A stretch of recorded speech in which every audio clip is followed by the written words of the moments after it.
Story 1. I was raised in a cult, so literally everything I grew up learning turned out to be wrong. Some of the worst things my parents taught me are you don't need an education. All you need to know is basic math, reading, and writing.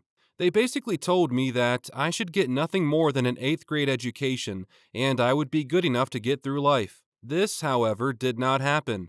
I went to high school and I am now in college, so that didn't stick. You need to start having children as soon as possible, at 14 or 15 soon as possible.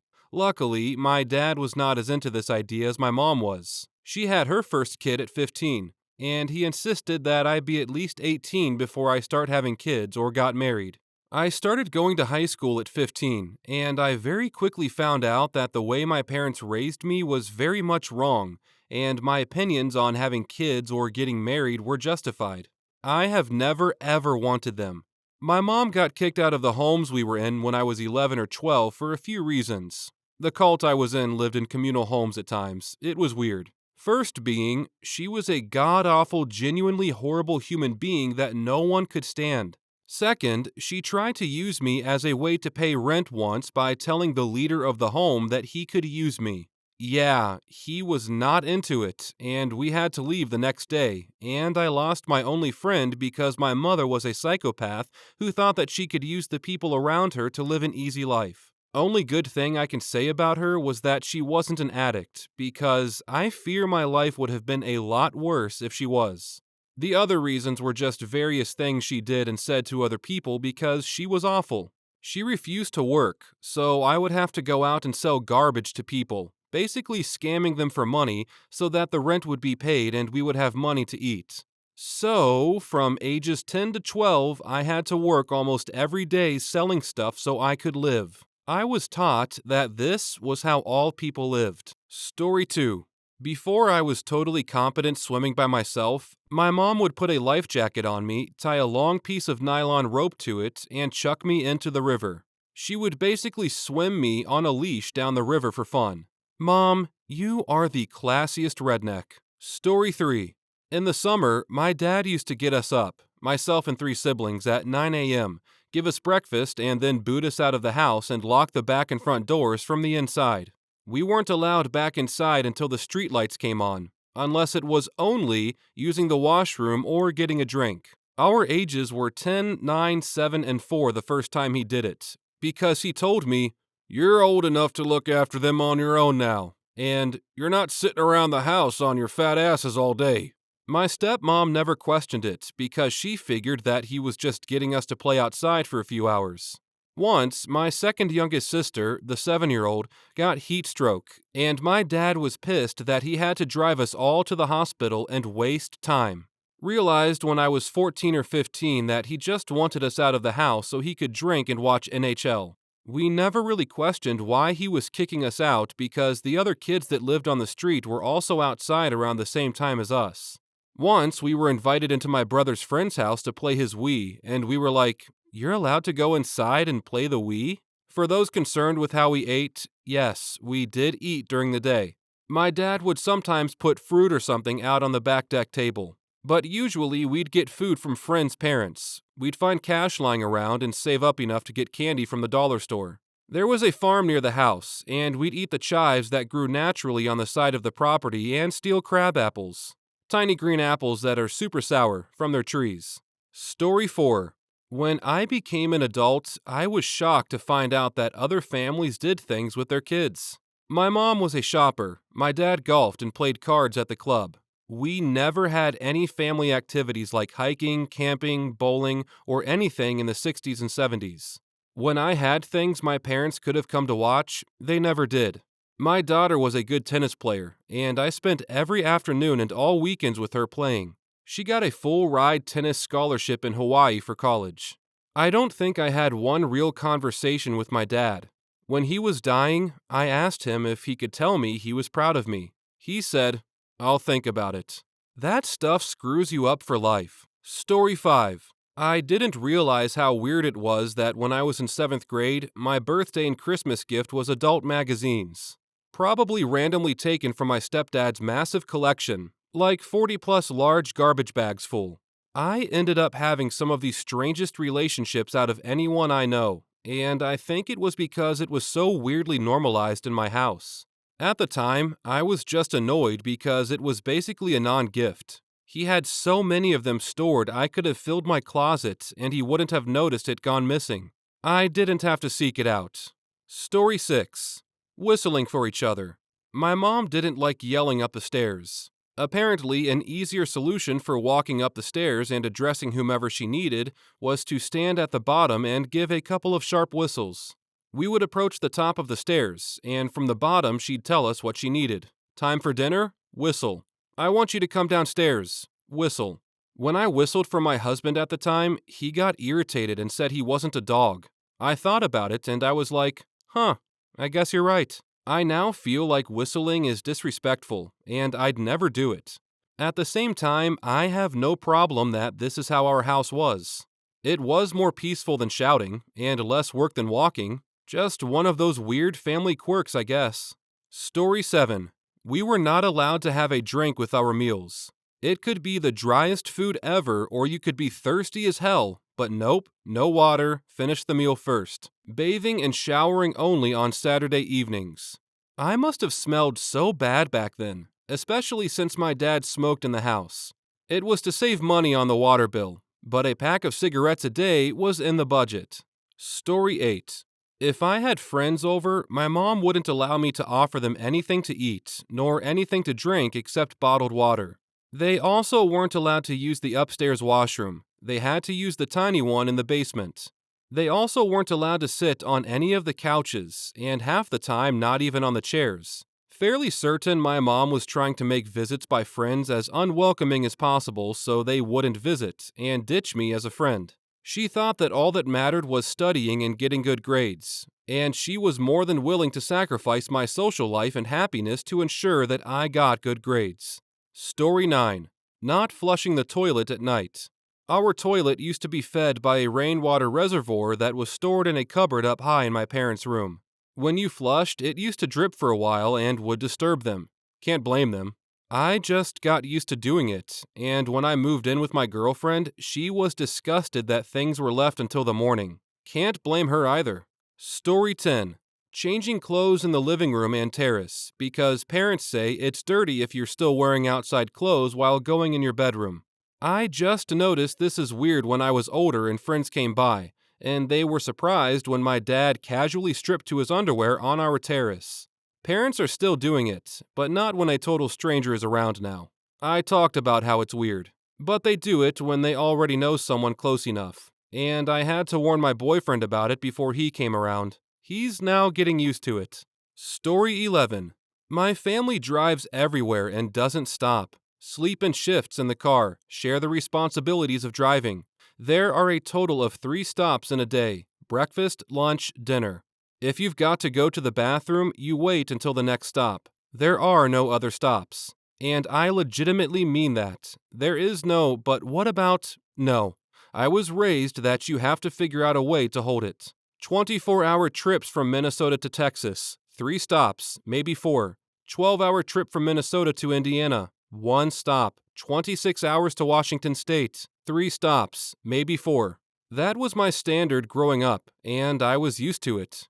Getting to college and riding with other people was so eye-opening and honestly very painful, because driving a 3-hour trip and having to stop at all was, and still is, absurd to me. And I have friends that would legitimately stop 2 or 3 times for breaks.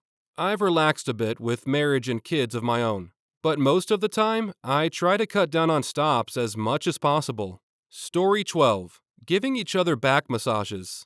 My sisters and I grew up in a house where my mom and dad would always offer to rub our backs or play with our hair to help us wind down for bedtime. So we grew up thinking that it's normal to exchange daily back rubs with your family. Is this weird or normal?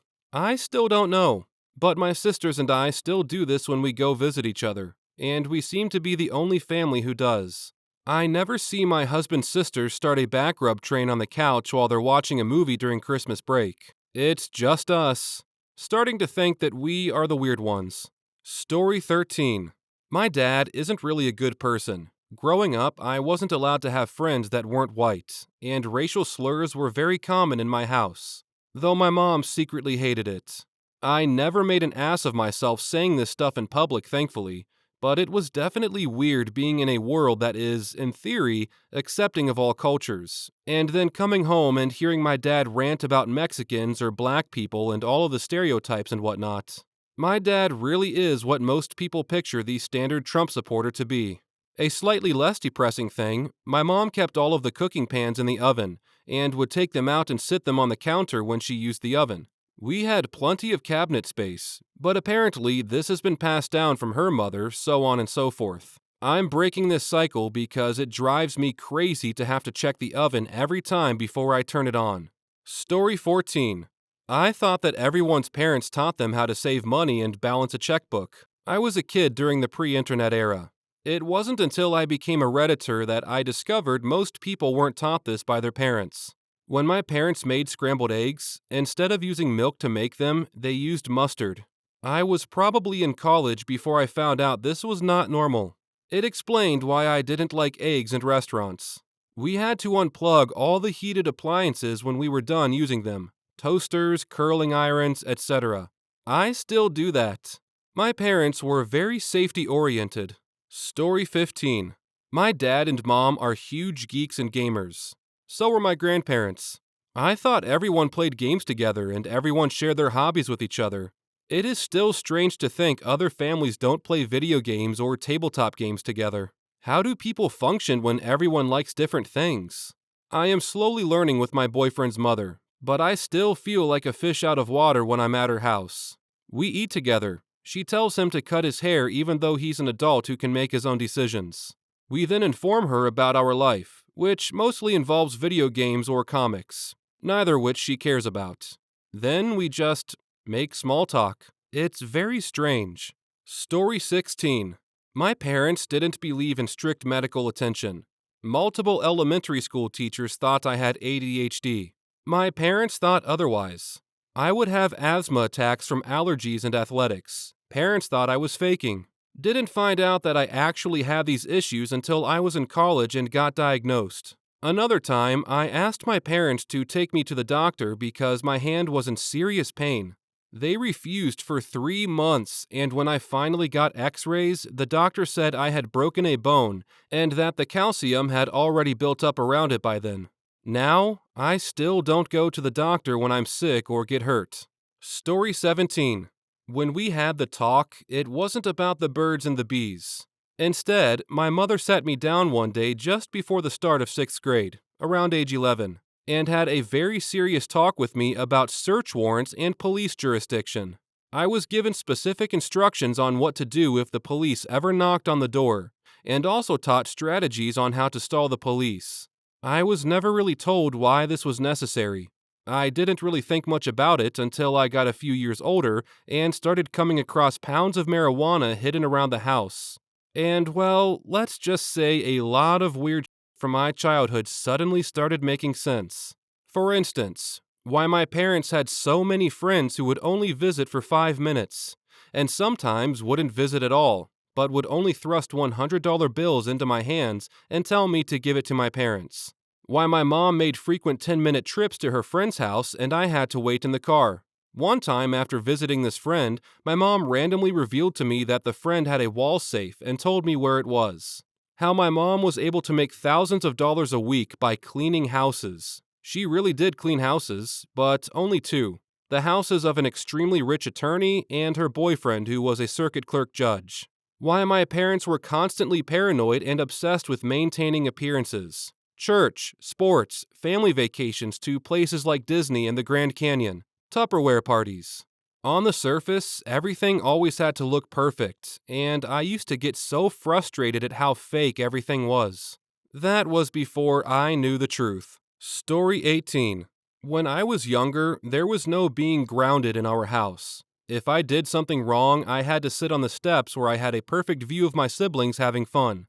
Now that I think about it, I'm pretty sure my parents told them to be more playful when someone was in trouble, so that they felt like they were missing out. I really don't know whether my parents told us to be more playful when one of us were on the steps, because I was the main troublemaker.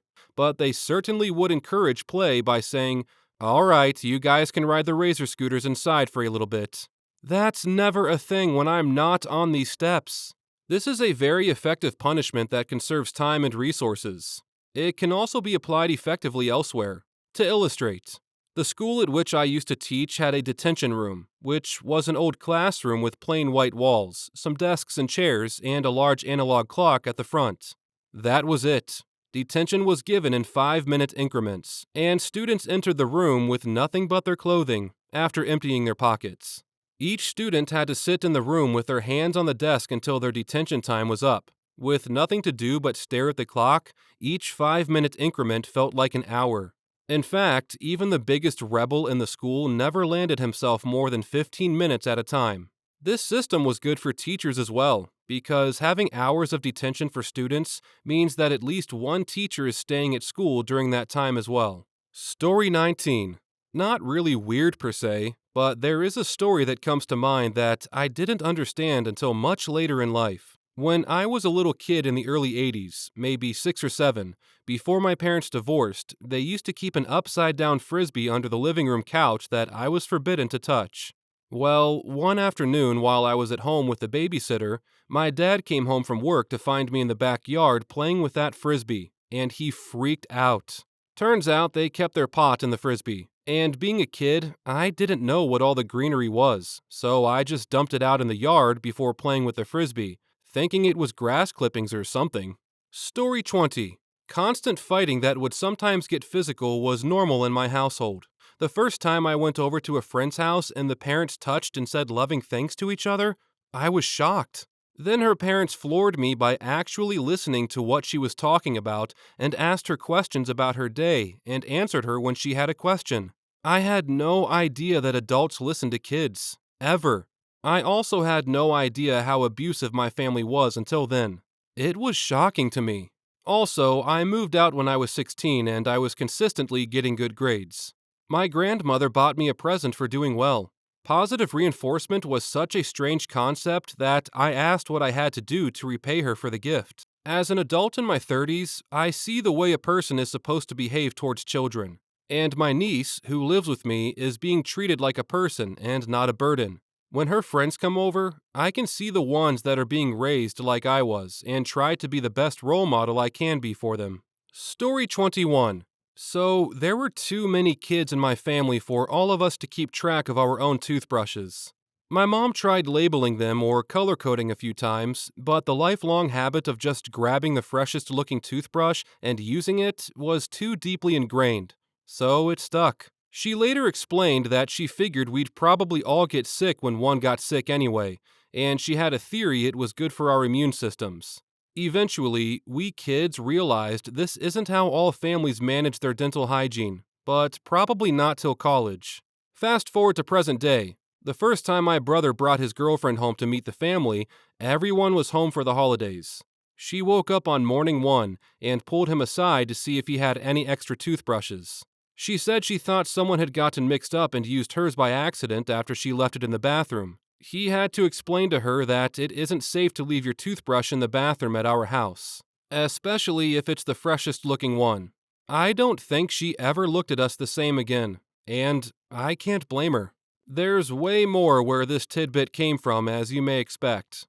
I still don't know how many other families eat roadkill that they swerved towards and backed over on purpose on a regular basis. Story 1. When I was a kid, I spent a lot of time at my best friend's house. Her mom wouldn't let us drink more than 1 glass of water in the afternoon because she thought it would dilute the nutrients in our body. Instead, she gave us 7-Ups if we were thirsty. I ended up secretly drinking water out of the bathroom faucet every time I used the bathroom when I was thirsty at her house. A 7-Up for nutrients? Yeah, with how dumb she sounds, that checks out actually. Story 2. My friend's parents ran a tab for him and his brother. They added up how much they spent on food, clothes, sports, etc., and told the 2 boys that's how much they would have to pay them back.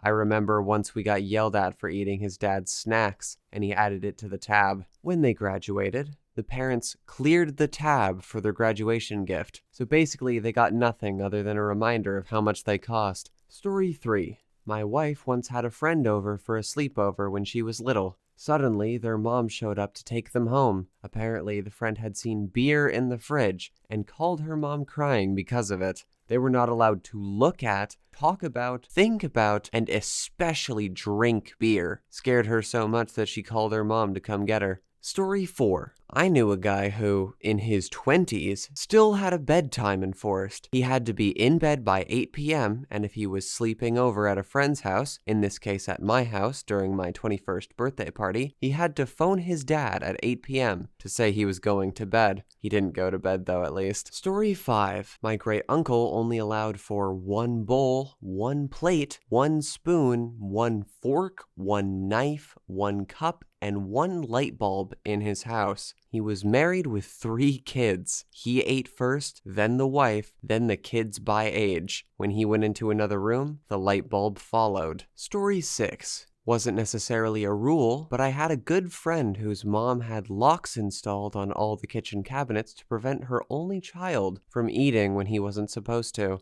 When he got old enough to earn money, she took 50% of whatever he made. His senior year in high school, when he turned 18, he came home from school and found all of his belongings out in the driveway. My mom and dad let him live with us till he could financially get on his feet. Story 7. I have a friend whose dad had 1 paper towel specifically used for eating bagels. You cannot reheat or eat your bagel on anything other than the bagel towel. No plates or bowls were allowed to be used for bagels. You got your turn with the bagel paper towel, or you waited till it was free. Story 8. When we were 13, a friend of mine was kicked out of the house by his parents for a week because he stacked things wrong in the freezer and some bread got squished. He spent the week staying at different friends' houses each night until his parents let him come back home.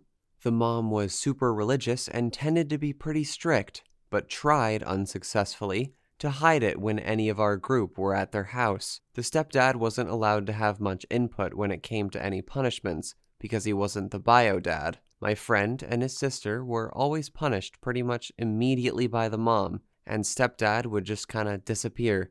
Regardless of the error made, the punishments would build until she would snap and say something like, "Get out of my house! I don't want to see your face!" She was definitely verbally and emotionally abusive, but I never saw the signs of physical abuse. There were multiple occurrences of me or other friends going to spend the night and being sent back home shortly after because she was in a bad mood and my friend didn't have his room clean enough for her liking, i.e. a plate and fork on the dresser from breakfast or a couple clothing items on the floor. Story 9. Was dating a woman for a couple of months. Nothing seemed off or anything with her, but we took a vacation where we visited both of our immediate families. At her parents' house, we weren't allowed to sit next to each other or stand near one another. Also, we couldn't sleep in the same bed. I had to sleep on the couch and she got the spare room. The reason was that they didn't want any funny business happening in front of them. We were both 32 at the time. My partner and I had been living together for 10 years when we visited my religious cousin in another province. We were told that we were welcome to spend the night, but we had to sleep in separate rooms because we weren't married. We slept at a motel that night. Story 10. A friend's parents had a pool table. His mom decided to play with us one day and gave us the house rules. She said, "When it's someone's turn to shoot, I tell them. If someone gets ahead of me, they lose their turn. Everyone plays very hard, and in the end, I win." Story 11. Oh, my wife didn't have a door in her bedroom until she was a teenager because you shouldn't have to hide anything from your parents. Her mom also would get really upset if she closed her bedroom door at night when she went to sleep. All of the siblings would sleep with their doors open. It was a big adjustment for her at first when we got together to sleep with the bedroom door closed. Story 12. My father-in-law forbade my wife and tried to forbid my 2 children from driving once they passed their driving test. His wisdom was, put that piece of paper, driving license, in a drawer for 5 years to reduce the amount of insurance they would pay. Spoken like he was passing down the knowledge of the ancients. Fucking idiot. I know a family who doesn't let their teenage daughters learn how to drive. No reasoning given. They're 16 and 18, and one is going to college soon. In suburban America, it essentially is just a way to restrict your child's freedom. Story 13. When my sister was expecting her first boy, I got the baby a little stuffed bunny. Its ears happened to have a floral pattern. She got rid of it because there's no way my boy is playing with flowers. Story 14. My stepmom had a totally bonkers rule about feet. She was irrationally afraid of plantar warts, and, according to her, anyone she didn't know intimately had plantar warts. As a family, we had a second home/beach house that was basically a small bungalow and only had one restroom with one stall shower. Nobody, no friends, relatives, could use that shower after the beach, because they'll get their plantar wart all over the floor, and then she'll take a shower, and she'll get plantar warts. We also had a swimming pool, and she would make new people, including children, wear socks in the swimming pool. And as far as I know, nobody living in our house, including her, ever had plantar warts, so unreasonable? Sure. Effective? Sure. Story 15. I was in a friend's kitchen, we were 8, sneezed, then turned and took a kitchen paper tissue from the roll, cleared my nose, and walked toward the kitchen sink door to throw the wad into the trash bin. My friend burst out, "What are you doing?" I'm like, "What? Throw away the trash." He continued, "Are you crazy? Snot paper doesn't go in the kitchen trash. Jesus, what if Mom found out?" I'd already thrown it, but he fished it out of the bin and flushed it into the toilet in under 10 seconds. I already knew his mom was a nasty old battle axe, but I had no idea how deep her will manifested itself in that sick house. Story 16. I went to visit a college roommate's family, and everyone had to go to bed at 8 p.m. because that was the youngest daughter's bedtime. The kid was 8 or 9 years old. I laughed because I thought they were joking, but the kid threw a tantrum that I wasn't going to bed. They weren't kidding. I did, obviously, but what the fuck?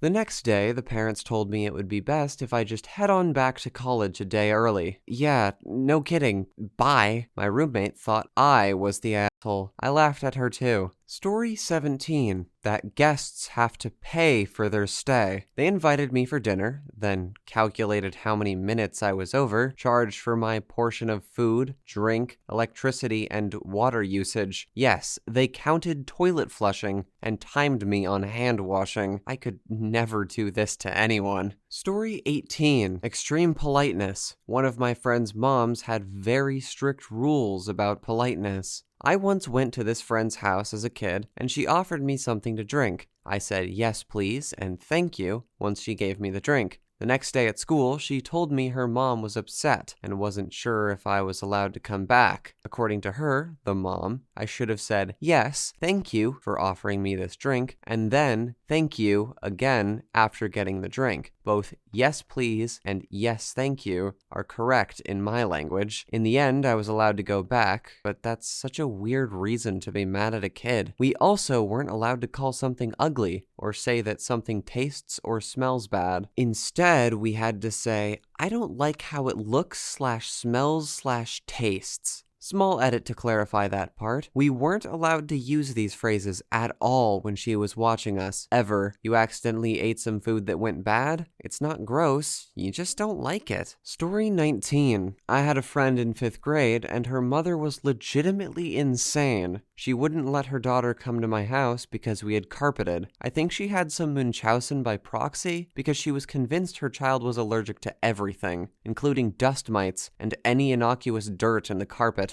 The girl also developed an eating disorder. She was a dancer when we were kids, and her mother apparently monitored what she ate extremely closely. I felt so badly for her. Story 20. My parents will swear up and down that none of these actually happened, but they didn't let us watch Rugrats because the way they talk about adults is vile. Picked me up from a sleepover at 1 a.m. and spanked me in front of my friends because they found a picture of Britney Spears hidden under my bunk bed, which led to the only Christian radio stations rule. Grounded me for a month for one episode of Ren and Stimpy, which led to the no Nickelodeon ever house rule. Power Rangers was obviously straight from Satan, so that was out. I brought home some homework about evolution in 7th grade, and my dad burned it. and took the ashes to my science teacher. This was when the only God-approved science house rules started. The don't make a single noise after 8 p.m., including the microwave beeping, ever, and tiptoe so you don't get interrogated rule was unspoken but very well understood. Forced me to wear Jesus shirts to middle school with all my skater friends, which got me bullied for years, which led to the very obvious follow-up rule. If you are told it isn't happening, then it can't possibly be happening.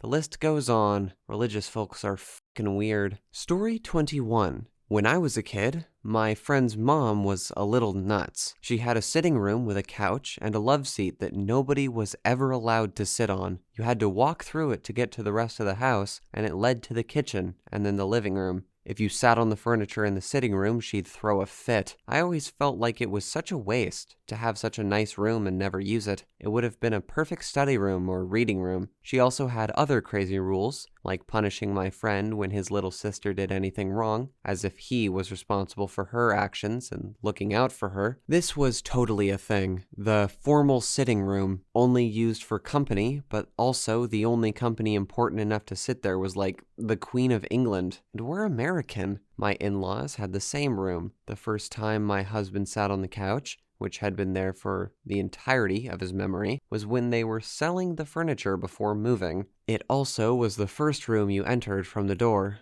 It was a fake facade of the perfect, untouched house that didn't exist once you left the room. Story 22. I was 5 and at a friend's house. We were playing in the leaves outside. There was a box of leaves I wanted to move closer to his box of leaves. My box had no bottom, so the leaves spilled out into a small pile. He went and told his mother. She came out and spanked me quite hard. I ran home crying to my mom, partly because it hurt and partly because of the injustice. She comforted me, but didn't do much else, or so I thought. I learned decades later my mom called up the spanker and told her to never lay a hand on any of her children ever again. Story 23. My kid had a friend recently, in high school, and we offered him a snack. He said, "Maybe, is that allowed?" Then he mentioned getting an A on a test, so we said, "Then you deserve an extra special after-school snack." We offered several options like cereal, goldfish crackers, etc. He cried because no one had ever offered an after-school snack, much less said good job on an A. So sad.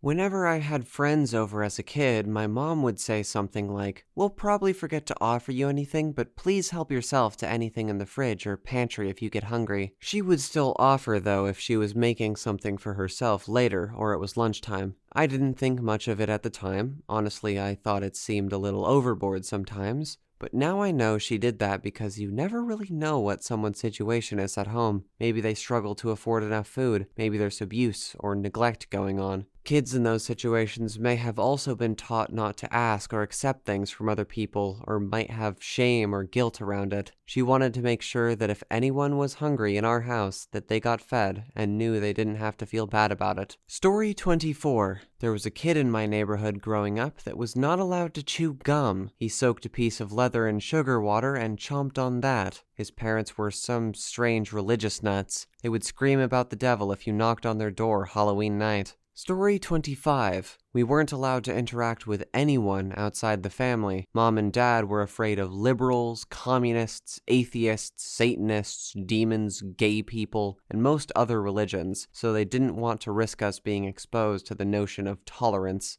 In theory, there was an approval process to get around that rule. Basically, my parents had to talk to that person and ensure that they believed all the same things my parents did. In practice, almost no one got through the process, and the few that did disqualified themselves almost immediately once the actual interaction began. It's actually kind of refreshing, in a way, to hear of someone openly owning up to the fact that they're threatened by people who don't share their beliefs. I mean, I'm sure that's a pretty terrible way to live, for you or for them. But still, it's a minor bit of honesty that doesn't always seem present in those types of people. Story 26. During the first and only visit to his house, I was hanging out with a friend of about 12 years old. His younger brother, I'm going to guess about 6 years old, asked their mother the following question. "Mommy, can I have some milk, please?" The mother said, "Come here, baby boy," and she picked him up. He then pulled her shirt down. She corrected him by pulling her shirt up,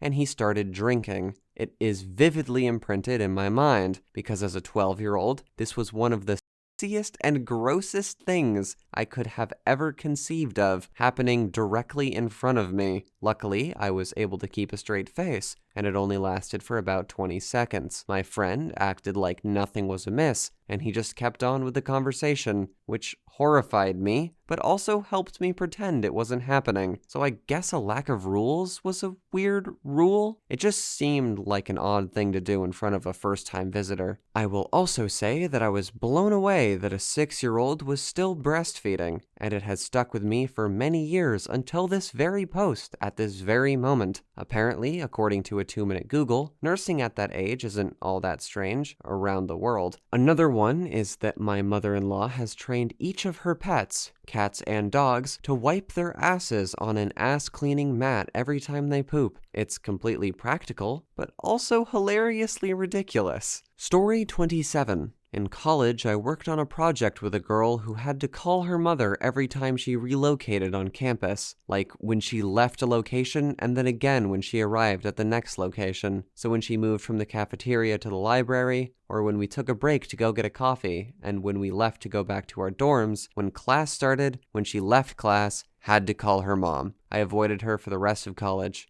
Story 28. One of my best friends growing up had super Christian parents. My group of friends loved playing Diablo 2. We would spend weekends at each other's houses for LAN parties. If we ever went to a super Christian house, we were not allowed to play Diablo 2 because it included the devil in the game. No matter how many times we tried to explain that the goal of the game was to kill the devil, they would just dig their heels in even more. Story 29. A friend's mom had gone to Woodstock and never quite recovered. Her magazine said that processed food was bad, so she wouldn't let my friend use the food processor they got for Christmas. I swear I'm not making that up. Having once heard using the microwave described as nuking the food, no one was allowed into the kitchen while the microwave was running. You had to set the timer, hit start, then run to the living room until it beeped. She read that more people died of lightning strikes than bee stings. I don't know if that's actually true. She read all sorts of bullshit, so who knows. She knew lots of beekeepers, and a couple of them died from bee stings, so she inferred that death from lightning was somewhat common.